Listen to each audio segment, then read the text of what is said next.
Herkese selam. Yeni bir derse hoş geldiniz. Geçen dersimizde biz cümlemizi geleceği zaman formasında tərcümə etmişdik. Bugün ise biz geleceği zaman formasında cümləmizə necə suallar verə bilərik, onu sizə izah edirəm. Əlbəttə ki, biz birinci sual sözü sual cümləsi tərtib edə bilərik ki, və sən deyə müraciət edib desək ki, sən gələn həftə 5-ci günü bacınla həkimə gedəcəksən və yaxud yəni bacınla bacınsız fərqi yoxdur.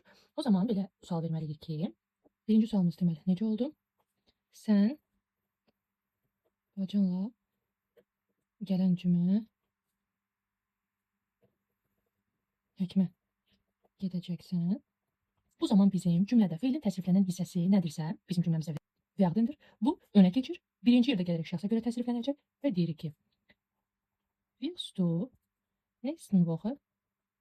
nächsten Freitag deyə də bilərik mit deiner Schwester, deməyə də bilərik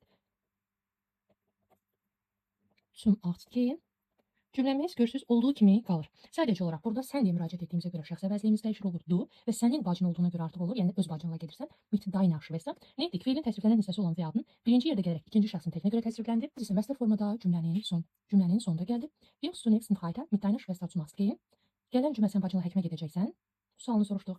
Daha sonra soruşa bilərik ki, ikinci sualımız belə oldu ki, həkimə gələn cümlə kim gedəcək? Artıq cümlə içərisində biz kim sual əvəzliyindən istifadə edirik. Kim sual əvəzliyi wer birinci yerdə gəlir. Feilin təsriflənən hissəsi werden. İkinci yerdə gələrək üçüncü şəxsin təkinə görə təsriflənir. Wer wird nächsten Freitag zum Arzt gehen? Wer wird nächsten Freitag zum Arzt gehen? Həkimə gələn cümlə kim gedəcək? Daha sonra üçüncü sualımız sən həkimə kiminlə gedəcəksən? Artıq cümləmizdə kiminlə sual sözü var. Ona görə deyəcəyik ki, mit wem wirst du zamanı deyə də bilərik, deməyə də bilərik.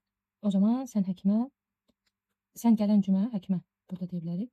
Gələn cümlə. Mit wem wirst du nächsten Freitag zum Arzt gehen? Mit wem wirst du nächsten Freitag zum Arzt gehen? Sən gələn cümlə həkimə kiminlə gedəcəksən? Daha sonra dördüncü sualımızı bu şəkildə tərtib edə bilərik ki, sən gələn cümlə bacınla hara gedəcəksən? Cümləmizdə hara sual sözü var və onunla başlayırıq. Wohin werden feili sən olduğuna görə ikinci yerdə gələrək ikinci şəxsin təkinə görə təsriflənir. Du, sən, gələn cümlə nächsten Freitag bacınla mit deiner Schwester gehen. Wohin wirst du nächsten Freitag mit deiner Schwester gehen?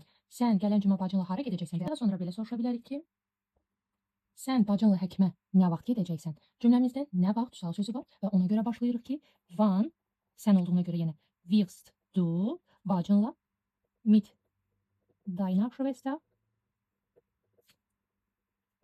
zum Arzt gehen.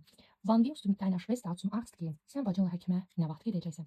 Nə etdik biz? Gələcək zamanda istifadə etdiyimiz cümlənin hər bir cümlə üzvünə sual verdik. Təbii ki, bizim sual sözü sual cümləsi olacaqsa, feilin təsriflənən hissəsi birinci yerə keçir. Şəxs kimdirsə ona görə təsriflənir cümləmizdə, sən olduğuna görə wirst du oldu. Feilimiz məsəl formada cümlənin sonunda gəldi. Əgər sual sözlü sual cümlələri olacaqsa, o zaman hər zaman feilin təsriflənən hissəsi ikinci yerdə gəlir. Daha sonra şəxs əvəzliyi və ardınca da digər cümlə üzvləri gəlir.